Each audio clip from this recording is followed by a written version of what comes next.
Today on VIP TV, the new British Super-Welterweight champion, Troy Williamson, who come through what was one of the most memorable British title fights of all time last weekend. Troy, thanks for joining us today. And I have to say, how well you look considering what you treated viewers to the other night.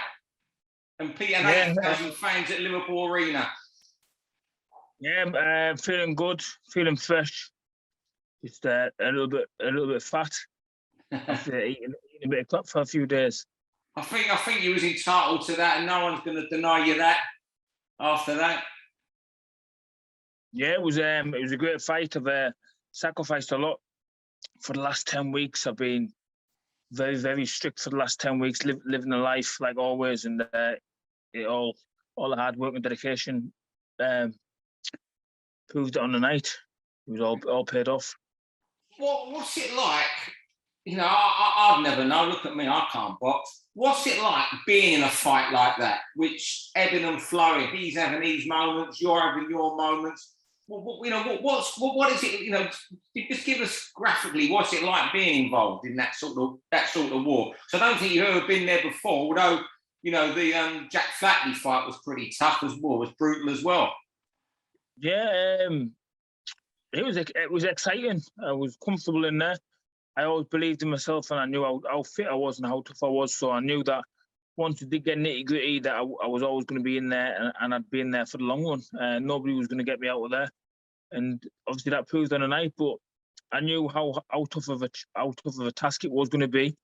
We expected a good hard 12 rounds, and we had a good hard 10 rounds before the brutal knockout. But trained really hard for that, and because we knew obviously what type of champion Ted Cheeseman is, so yeah, we cut no corners, and everything paid off on the night. Yeah, I mean, there was a couple moments in there where you seemed to be hurt. What goes through your mind then? Did you ever feel right? Hold on, I've got to go back and do this, or just get to the end of this round? Yeah, to tell you the truth, I was never really hurting there.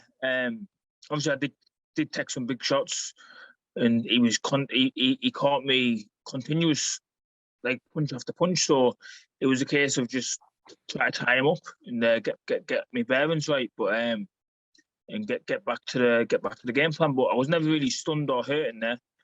It was just a case of try to tie him up and obviously get back to the game plan. So when you see me try to grab hold, that was obviously just a fighter's instinct of grabbing hold. I was taking a few too many shots at that time, but yeah, like I said, I was never. It was just once I got back to the game plan and kept it long, kept on my jab, then I made easy work. Yeah. And when I stood there in front of him, yeah, you was confident all through. How soon before the knockout could you see that he might have been about to go? I think when I was hitting him clean, even in the earlier rounds, I knew that I was hurting him. Yeah. I've got very heavy hands for the weight. I've said it before, and every time I was hitting him clean, I knew that it was hurting him. I didn't think I'd get rid of him how I did, if I'm completely honest, because he's been in with some great fighters, and nobody else has done that. But yeah, it was a great time shot, and it was a great finish. How soon after the fight, or did you know the minute the fight was over that you'd been in something absolutely special? Does a boxer know straight away, at the end that you, or is it when you're in the dressing room and you look at your WhatsApp and texts and phone calls from friends who were there? Yeah, I knew it was going to be a special night, and as soon as the bell went, I knew that I was in something special. But to be honest with you, it hasn't really sunk in yet. That I've won the British title. I've done some amazing, and it's a massive achievement. But to me, it hasn't really sunk in completely. Yeah, when I say realising how special it was, the accolades you've been getting, that it's one of the great British title fights of all time. Did you realise it had been that after the fight quickly, or was it when you got messages and stuff? Yeah, I knew. Well, it was more so when I was getting messages and stuff. I knew that when I was in there, I knew it was a great fight, and it was very close. I've spoke to people. Some people have had me a couple of rounds up. Not many people have had me down. No, you But when weren't I was down, in, no. but when I was in there, it felt close. But now I've watched it back. I watched it back for the first time last night, and yeah, it was close. But I do feel I was winning the fight by a couple of rounds. And after when I come out for that ninth round, I got me the seventh and eighth. It looked like I was blown a little bit, but then I got my second wind. Yeah. And then once I did get my second wind, it felt like I was just starting all over. Then it felt like I could go another 10 rounds. So I knew from the ninth round that there was no stopping me. I could just power on. Yeah, I mean, to me, I thought he was winning by, I think I had it 3 points at the end, but to me, it was the best British title fight since Moore Macklin. I mean, it was that good, wasn't it? It was so good. You said there that, you know, Ted Cheeseman showed what a great champion he was, but do you think, you showed what a great champion you are, didn't you, surely? Yeah, definitely, because there was a lot of doubters out there. I've never once doubted myself. I've always believed in myself. But there's a lot of doubters out there that really have. I don't know why they doubt me, because they've not really seen me showcase my skills, because I've not had the exposure that I feel like I deserve. No, like I've not had the opportunities. So when people are saying that Ted Cheeseman's too much for me, like how did I know? Because nobody's seen me box really. So I've got a lot of self-belief, and I believed in myself, and I knew that all I needed to do was to turn up, and like I'd get the win. But yeah, I've proved a lot of people wrong. I've proved a lot of people that I can do the distance. Proved to people that I've got a chin.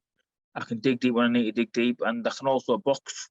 A lot of people think that I'm just gung ho, just all forward. But yeah, I showed that I can box on Saturday night as well. I mean, people forget. I mean, a lot of people watching the Saturday night, who maybe just, the casual boxing fans, they might have seen you in these fights before. They might not realise that you had 2 or 3 years on the GB squad, where you really just hone your skills, the jab and the basics, really, don't you, when you're there? Yeah, exactly. Like you say, obviously, that's just like the armchair fans. Like real boxing fans know exactly what I'm about when they follow me from the amateur days. Like, these guys on just social media, they just see you when you're boxing on TV. And my last couple of opponents have been awkward opponents. My last one was Kieran Smith. He's an awkward southpaw, a very good fighter. He's he'll make anybody look ordinary. And so I didn't get to showcase my skills then. But obviously this one against Ted Cheeseman, I got to show everybody exactly what I'm all about. Yeah. So what's next for you now? I mean, obviously you still haven't sank in. Obviously you're looking at the big picture down the line. There's Jamel Chuller, these guys. But obviously, I guess you're looking at 1 or 2 British title defences. Is there anyone, out there? Because I guess Liam Smith was on the bill the other night, but I guess that was his one step back to domestic level, because he's a couple 2 or 3 years further on in his career, and maybe on the last run, so to speak. He beat Anthony Fowler. He's now suggesting today he's going to middleweight. So is there anyone else? Who is there out for you at domestic level now? There's a lot of good domestic fights out there to be made. I've got to sit down with my team and see which route they want me to go. I've got a high ranking now in the IBF. Yeah. And obviously I'm British champion, so whether they want me to defend the British or if they want me to go the IBF route, because surely I should be top 5 of the IBF now. Yeah. So, yeah, I've said it before. I'll box anybody, domestically or European, world, doesn't really matter. I get myself in great condition, so I'll be confident in jumping in the ring with anybody. So, yeah, I'll sit down with my team in the next couple of weeks and we'll see where we go from there. But hopefully have another big fight. And also, I know, you had we were talking about the amateur background with GB, but also a bit of a victory for the small gym, the underdog in that sense, isn't it? Because there's your trainer, there's only 3 or 4 in that gym. You have to travel around to Sheffield and all over the place to get people to spar, don't you? Yeah, there's no really sparring around our area, so yeah, we're travelling. Manchester, Liverpool, we've been Birmingham, Scotland, been everywhere to be fair, and like you say, it's all paid off. So yeah, I'm looking forward to having a good little rest and then getting back into training and seeing what's next. Brilliant. And just before we let you go, one thing that's more important than any boxing, What is your favourite coffee? You've blown up Twitter this morning discussing coffee. It has to be Cafe Nero. Has to be. Oh, nah, it's Costa all day. No, Costa. You're not a Costa, man. That's like that's a 4-rounder in boxing terms. I'm not having Costa for you at all. I don't mind trying other coffees, but so I'll give Cafe Nero a try. But I'll let you know this week what I think of it. How many Costas you been having a day since you won the fight? Because you can have all the fat milk and everything now for a few weeks. Even my in camp, I reckon I have 2 or 3 Costas a day. Really? I'm trying to they need get me a sponsorship. Yeah, Costa should be sponsoring you. The way it's funny how this morning, because your Twitter feed this morning, there's about 50 people discussing coffee and people retweeting it, and it's mad, isn't it? You can't live without a Costa. There ain't no coffee like a Costa coffee. Brilliant. I'll tell you what, thanks for speaking to me today. I always enjoy catching up with you, and thanks for everybody. What you and Ted Cheeseman served up the other night, it was something else. It really was. It was a great night of boxing, but that was you went somewhere where only you'll know how far a boxer can go. I mean, I think you showed that to people the other night, how far you were both willing to go. Thank you very much, mate. I mean, now I hope you really get both. Well, he's gonna have a good rest now and see, but I hope you get that reward you want now. So when you do leave boxing, you come out of it a very comfortable man. Anyway. Thank you. Thank you. Thanks a lot for that today, Troy. Yeah, speak to you soon, mate. For all boxing info, news, and latest interviews, amateur and pro across the north, click and subscribe. VIP Boxing Promotions. Also, Twitter, Instagram, and Facebook.